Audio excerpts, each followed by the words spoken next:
I believe that they really believe that Jay-Z got rich selling drugs. You know, they believe that. I don't believe Jay-Z got rich selling drugs. Can you imagine Jay-Z fighting somebody in the streets? Somebody slap him, take his cocaine, what he gonna do? Yeah. Yeah, there's call DeHaven. Jay-Z built an empire off the idea that he came from the trenches. And then you were a teenager during the height of the crack epidemic. Was it a pretty rough time for you? It's a pretty rough time for everyone. A hustler turned mogul who outsmarted the streets before conquering the boardroom. But what if that story was just a story? Because it's hard to be a drug dealer and a rapper at the same time. Because when it comes to real gangsters, the ones who ran the streets, who bled for colors, who put in work, many of them don't salute Jay-Z. Instead, they laugh at him. I look and I go, oh, that's your big homie, right? And so you image yourself after a gay painter. Your big homie want to look like a gay painter. Then there's this photo, Jay-Z throwing up a Crip sign next to Snoop Dogg. At least, he tried to. People clowned him for years over this, said he looked like he was throwing gang signs with a sprained wrist. Even Faison Love, yeah, the comedian. He's been on Jay's neck, calling him a fake drug dealer every chance he gets. To him, Jay's whole kingpin past, nothing but fiction. When Jay-Z creates this whole drug dealer, drug lord, I'm a drug dealer, I'm a drug lord. These kids, and we gotta do it too, to be like Jay-Z. Not knowing that this is all made up. DeHaven, Jay's former right hand, flat out denied that Jay ever ran the block, and even industry insiders like Big Meech's crew have questioned just how deep Jay's past really goes. And yet, Jay-Z's catalog tells a different story, a kingpin's tale, brick by brick, from Marcy Projects to international stardom. We need deep in coke, we keep deep in ice, we flood streets with dope, we keep weed to smoke. 2 bricks had to fall back, knock off his feet, but I crawl back.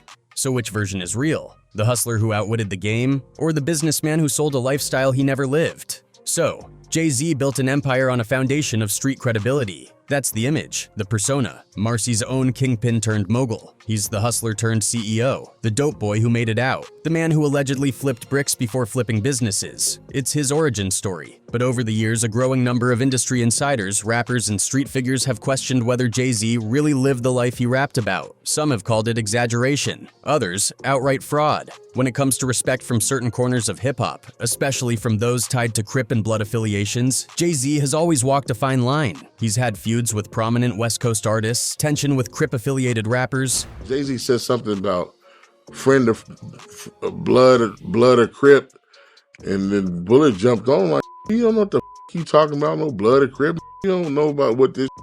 And whispers about his authenticity that never quite faded. The streets, it seems, have always been skeptical. The game, for example, has taken multiple shots at Jay-Z, even going as far as challenging his street credibility. His beef is mediocre beef. It's more swag and less, hardcore. At the height of his career, the game made it clear that while he respected Jay-Z's business acumen, he didn't buy the drug lord narrative. West Coast rap, by its very nature, has always had a different relationship with authenticity. While New York's hip-hop scene often celebrates lyrical prowess and storytelling, the West prioritizes realness. If you claim to be about that life, you better be about that life. That's why certain Crip-affiliated rappers have never fully embraced Jay-Z. To them, his past doesn't hold the weight he claims it does. And when a man builds his entire persona on the streets, that's a problem. But it's not just the West Coast that's had doubts. Figures within Jay-Z's own backyard have spoken up too. Faison Love, an actor but deeply connected to street culture, famously dismissed Jay-Z's drug lord stories as pure fiction.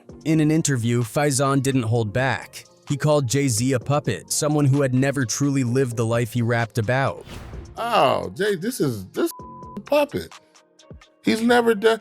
Can you imagine Jay-Z fighting somebody in the streets? According to Faison, Jay-Z was never a drug kingpin. He was a guy who stood next to the real players, watching from the sidelines. That interview sent shockwaves through hip-hop, because Faison was confirming what many had whispered for years, that Jay-Z's come-up wasn't as raw as he made it seem, that he was a bystander, not a boss, that his entire empire was built on a fabricated backstory. And Faison wasn't the only one talking. DeHaven, Jay-Z's former friend and alleged drug-dealing associate, has repeatedly stated that Jay-Z was never the kingpin he claimed to be.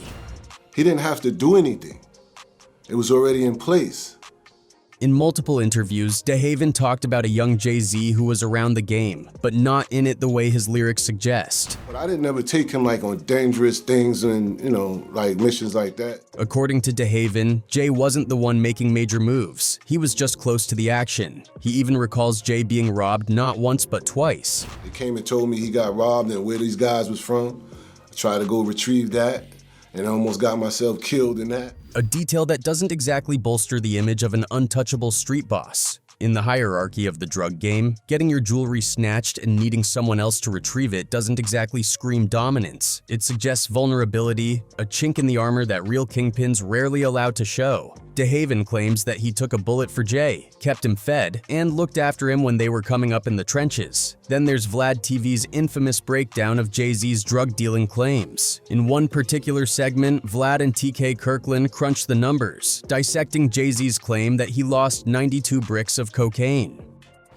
You know how Jay-Z said he lost 92 bricks and so forth, and later on in this other rap he explained how he's only making 1,000 off each brick. They laid out the math. 92 bricks at around $17,500 per brick would amount to a $1.6 million debt to some very dangerous people. And yet, Jay-Z never told a story about how he handled that loss. No retaliation, no manhunt, no bloodshed. Just a loss that somehow vanished into thin air. In the streets, that doesn't happen. If you lose 92 bricks, someone is coming for you. These voices, Faison's, DeHaven's, and other industry insiders have all chipped away at the myth of Jay-Z, questioning whether he was truly cut from the same cloth as the legends he often aligns himself with. The deeper you dig, the more questions arise. Did Jay-Z really live that life? Or did he just stand next to the ones who did? For years, Jay-Z has mostly ignored these accusations, letting his music and business moves do the talking. Occasionally, he's thrown shades, like when he referenced Faison Love in Pusha T's neck and wrists. I be like Jay-Z's a cheater, I wouldn't listen to reason either, all I know is easy. But he's never fully engaged with the criticism, maybe because he doesn't need to. After all, perception is reality. And in the music industry, a well-crafted narrative can be more powerful than the truth. And Jay-Z has done a good job building that narrative. Everyone knows that Brooklyn in the 80s was no fairy tale, it was a battlefield. Boarded up buildings, crack vials littering the sidewalks, and sirens wailing like a permanent soundtrack to the American dream deferred. Jay-Z, born Sean Carter, stepped out of that chaos.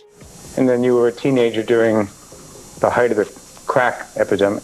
Was it a pretty rough time for you? It's a pretty rough time for everyone. He was a kid from Marcy Projects with an ear for poetry and a mind for business. He wasn't just another dreamer, he was a strategist. Jay-Z's origin story is a saga woven from the threads of Brooklyn's Marcy Projects and the streets that raised him. It's a story that's been told and retold, each time gaining new shades of legend and controversy. To hear him tell it, the young Sean Carter wasn't just another kid trying to make it out. He was calculating, strategic, and dangerously smart in a way that set him apart from the rest. But the reality is where the lines blur between hustle and survival, between myth and cold, hard fact. Jay-Z claims the 1980s crack epidemic shaped his world. Marcy was a battleground. Entire families were destroyed, and the economy of the streets thrived in ways that were as destructive as they were lucrative. He's rapped about it countless times. His days as a dealer, his understanding of supply and demand before he ever set foot in a boardroom. "I was dealing in weight," he once said in an interview. He emphasized that his approach was never about nickel and diming on corners. He saw the bigger picture. But how much of that is the truth, and how much is carefully crafted mythology? When it comes to his alleged past in the drug trade, something doesn't quite add up.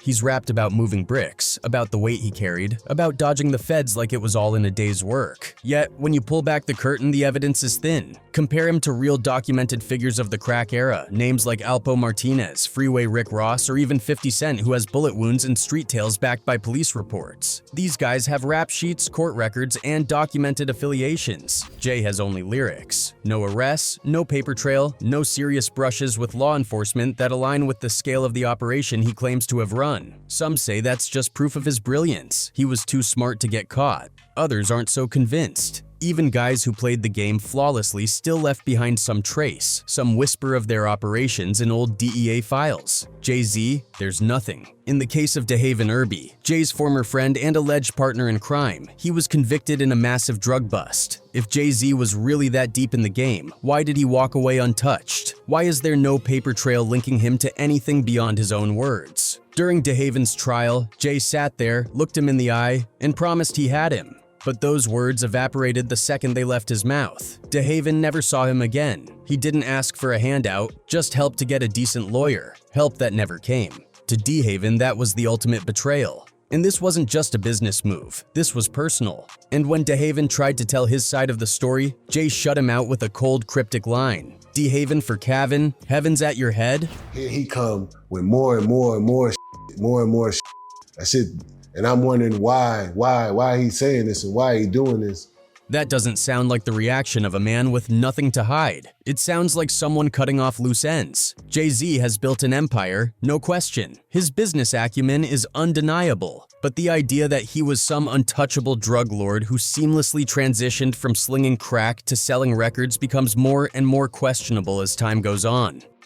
Even Calvin Klein Bacote, another figure from Brooklyn's underworld who Jay-Z has name-dropped, confirms it. Bacote was a real street figure, a man who did hard time and had tangible receipts. He acknowledges Jay-Z was around but rejects the idea that he was ever a major player in the game. According to Bacote, Jay-Z was more of an observer, someone with just enough involvement to rap about it convincingly but never truly at risk like the real kingpins of the era. Even the timelines don't fully add up. Jay-Z has claimed to have been making six figures in the streets while simultaneously trying to break into the music industry. But anyone who understands the dope game knows it isn't something you do part-time. If Jay-Z was really moving major weight, he wouldn't have had the luxury of studio time and talent showcases. The life of a real dealer wasn't poetic. It was brutal, exhausting, and often short-lived. If he was truly on that level, there should be more whispers, more proof beyond lyrics and anecdotes. This isn't to say Jay-Z didn't dabble in street dealings. Plenty of young men in Brooklyn during the crack era had some level of involvement. But the idea that he was a mastermind, that he was the kingpin he rapped about, the evidence doesn't support it. What does make sense is that Jay-Z, ever the businessman, knew how to craft a brand. He took pieces of real stories, some his own, some borrowed, and stitched together a narrative that sold records, secured credibility, and elevated him to hip-hop royalty. Freeway Rick Ross, the real drug kingpin whose name was embraced by a rapper, was able to unravel this strategy. He said that Jay never carried himself like a real hustler. The way drug dealers move, the way they operate, it's a fraternity of sorts. They uplift their own because when one man eats, the others at the table do too. Well, drug dealers are kind of like, we're looking for somebody to help come up. Because when you help him come up, you come up. But in Jay, Ross sees an industry man through and through. The record business is cutthroat in a way the streets aren't. Drug lords build networks. They don't hoard power the way music executives do. Ross believes that if Jay was really what he claimed, he wouldn't have left people behind. The DEA doesn't let real players slip away unscathed. But Jay was in the car when Calvin Klein, a known New York drug dealer, got arrested. Yet Jay walked away clean. We know Jay-Z didn't go to prison, even though he was in a car with I think Calvin Klein when he got arrested. If you know how these cases work, you know that doesn't happen by accident. These aren't the only stories that poke holes in the Jay-Z mythology. There's also the matter of his own lyrics. He's rapped about how people used to doubt his credibility, how they told him he was never really built for the streets. Maybe they weren't just haters. Maybe they were telling the truth. While authenticity might be currency in front of other gangster rappers, Jay-Z's legend might be more polished marketing than hard-knock reality. He quickly understood that hip-hop wasn't just about music, it was about storytelling, and the most compelling stories were the ones draped in danger, rebellion, and survival. The streets were a stage, and the hustler was its leading man. Artists like Biggie and Tupac had already cemented the idea that authenticity, real or perceived, mattered. Jay-Z took that blueprint and refined it. He wasn't just a rapper, he was a character, a symbol of the hustler who made it out. The embodiment of street smarts turned into corporate strategy. His debut album, Reasonable Doubt, wasn't just a collection of songs. It was a masterclass in branding. With Jay-Z, you gonna die, big time. Here come the pain.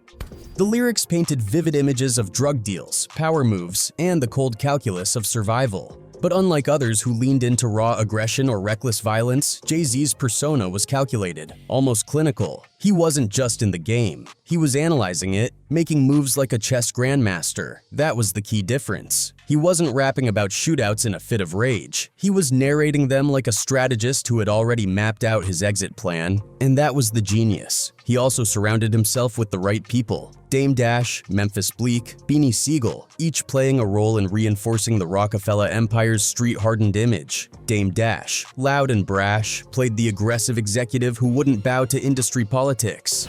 It's because Jay did what he did. He didn't want to pay $3. He made a move on his friends. Beanie Siegel, the rugged Philly rapper, gave Rockefeller an edge of real danger. Memphis Bleek, Jay-Z's protege, was the ever-loyal soldier who stayed close to the throne. Every move was intentional. This wasn't just a rap crew, it was an empire-building exercise. And at the center of it all was Jay-Z, the mastermind, the cool-headed boss who rarely raised his voice but commanded the most respect.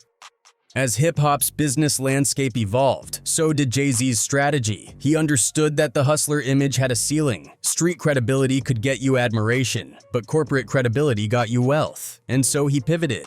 Rocawear, his clothing brand, was an extension of the lifestyle he had been selling through his music. His partnership with Reebok was a strategic move to solidify himself as more than just a rapper. He wasn't just selling shoes, he was selling aspiration. The idea that anyone from the streets could transition into boardrooms, that a hustler's mentality could be repurposed into legitimate business acumen. The most telling move came when he distanced himself from Dame Dash. It's because Jay did what he did. He didn't want to pay $3.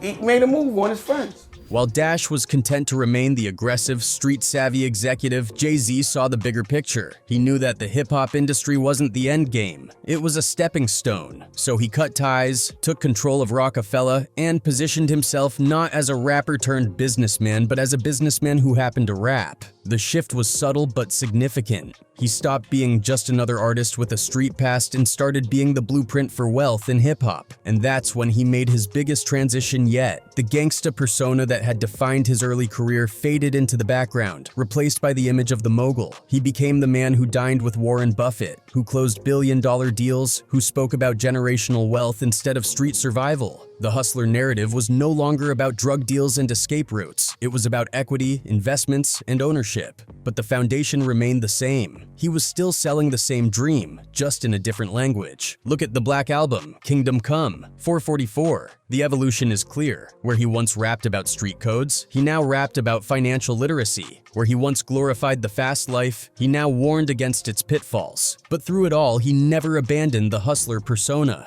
He just elevated it. The message wasn't, "I made it out of the streets." It was, "I took the hustler mentality and mastered capitalism." In the end, Jay-Z didn't need to be a real gangster. He needed to be a believable one. And he understood better than anyone that hip-hop was about mythology as much as it was about music. He took the archetype of the street hustler and turned it into a billion-dollar brand. So, the accusations have stacked up over the years. A lot of people from Brooklyn's underworld have insisted Jay-Z wasn't the heavyweight he portrayed himself to be. They argue he wasn't making millions in the game, wasn't orchestrating massive operations, and wasn't the street-certified hustler he raps about. And then we can see Jay-Z's perspective in the way he's carried himself over the decades. He never needed to be the wildest in the room. He never needed to be the loudest. And let's not forget, the ultimate goal was always to get out, to elevate beyond the streets. In that sense, Jay-Z didn't just win, he transcended the game entirely. The question then remains, does it even matter? In the world of hip-hop, authenticity is currency.